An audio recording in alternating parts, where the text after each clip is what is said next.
Hey y'all, welcome back to my Deconstructing Spirituality series. On my previous video, I discussed spiritual addiction. On this video, I want to talk about the spiritual race. And when I mean like spiritual race, I mean actually like racing to a finish line.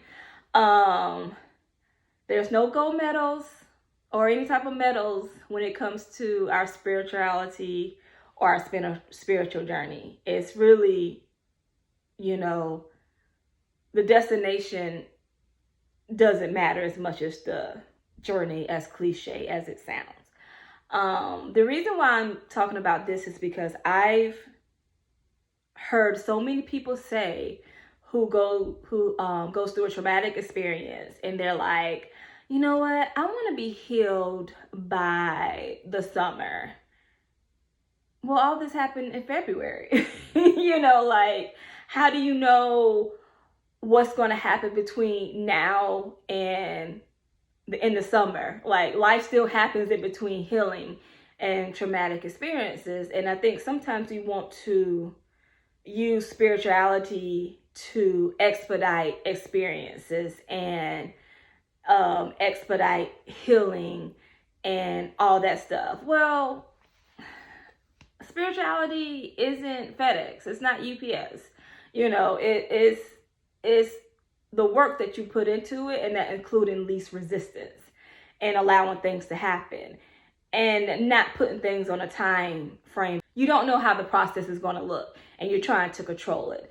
And also, one thing that I've learned when it comes to healing is that there's layers to it. So you may work on healing something, and then as soon as, you start to feel a little relief from that, here's another layer coming up saying like, oh, you didn't know you had this bubbling down on the inside, did you?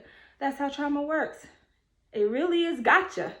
So that's why you can't really put a timeline on healing and growth. You just have to be in it like the rest of us. And also, I feel like there's this race to enlightenment. Like, I want to be this enlightened being.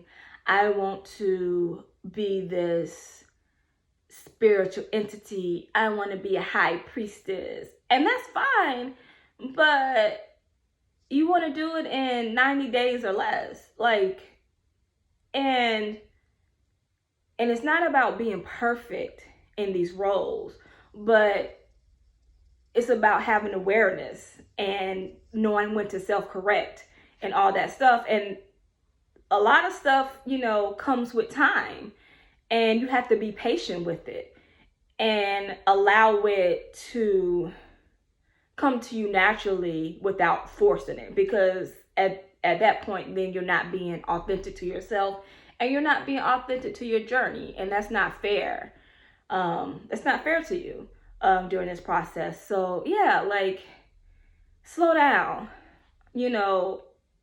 Some periods of our life may take a few weeks to heal, some may take a few years, but the most important thing is to live in between time and don't allow it to consume you. Like, stop trying to race to the top, because once you get to the top, that shit gonna crumble, because the foundation, that you was racing up on, you wasn't paying attention to, and then you was just racing up on a bunch of crumbled rocks, and now that you're top, that shit crumbling down. So yeah, be patient, because you don't want to add any additional suffering in this process, and that's what that's going to cause. So yeah, so let me know what you think. Like and follow, as the kids say. Until next time.